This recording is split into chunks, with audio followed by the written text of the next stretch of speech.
Chris Monk of Highline Guitars. Today's challenge is to convert a D-shaped neck to a C-shaped neck. A D-shaped neck tends to have sides which are a little bit more vertical than they are rounding over towards the horizontal. So I'm taking wood off of the side here and gradually rounding it up into the shape. And I'm going to have to be really careful because for one thing I don't want to expose the truss rod channel that runs through the center of the neck. I should be okay, but I will be staying away from this area and just concentrating on taking wood off just from the sides. And I'm using a Japanese Iwasaka file, which makes quick work of getting the shape where it needs to be.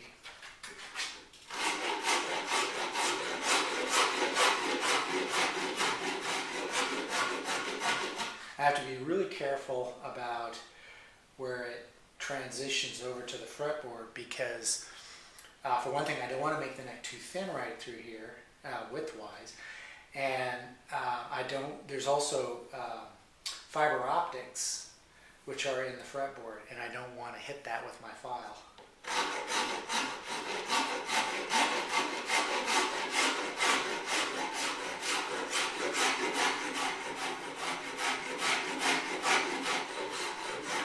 Now I have to also be aware that if I don't take some of the thickness down a little bit along the center, I could end up with more of a V shape, which of course we don't want. We want a gradual round over here.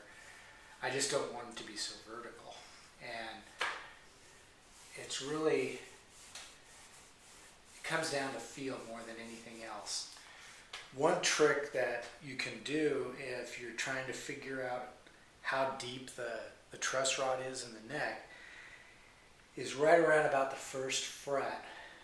You can drill a very, very tiny pinhole all the way until it hits the truss rod.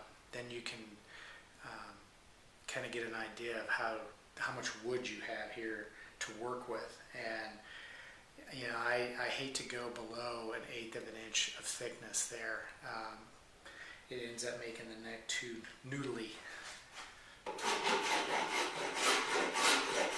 I think one of the things I plan to do in the future when I'm building a custom guitar for a customer, I always make necks first, and I think what I'll do is I'll make the neck and get it probably carved and sanded to 150 grit, and then I'll box it up and ship it to the owner and let them try it out and see what they think. And once we're satisfied with the way the neck feels, then I can finish it off and work on the rest of the guitar.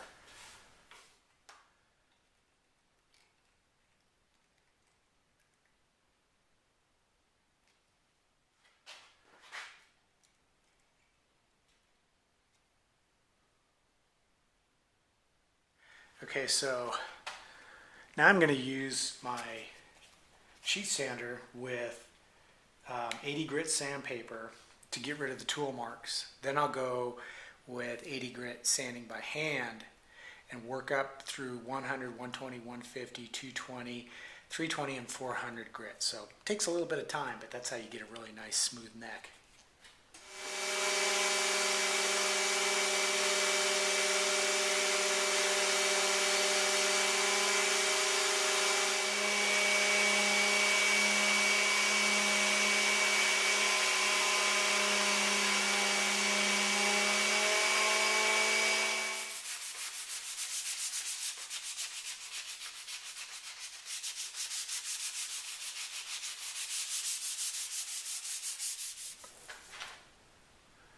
Another good way to check your progress is to use just a desk lamp, handheld type of thing. I've got one of these little clamp-on necks, and you can actually watch how the curve transitions by how the shadow moves across it. And if there's any hard edges, you'll spot those right away. Another way to check your progress is to wipe down the surface of the wood with some mineral spirits. And that'll help you to see if there are any remaining gouges and scratches in the surface of the wood before you move on to the next grit.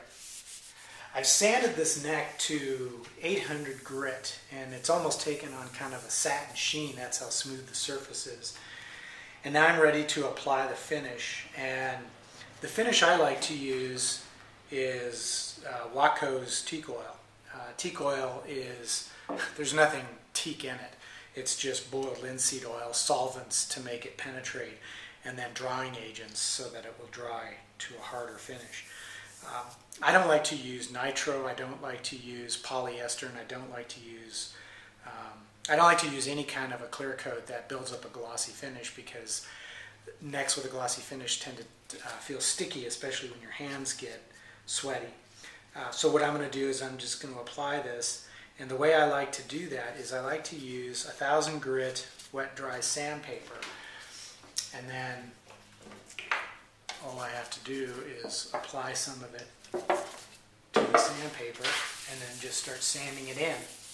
And that gives you that little extra bit of smoothness to the finish, because the grit of the sandpaper is producing wood dust, which mixes with the oil, and that packs in some of the grain.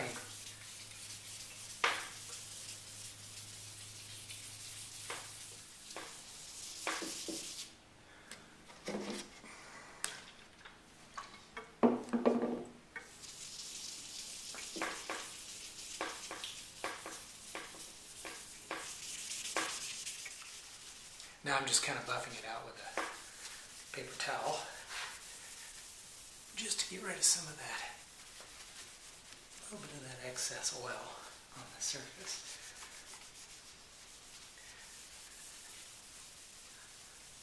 You can do it very smooth, get a nice smooth finish.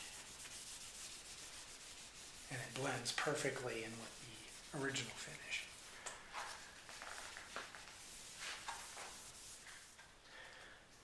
Now that'll take about, I'll give it about 48 hours to fully dry before I even consider shipping it back to the customer.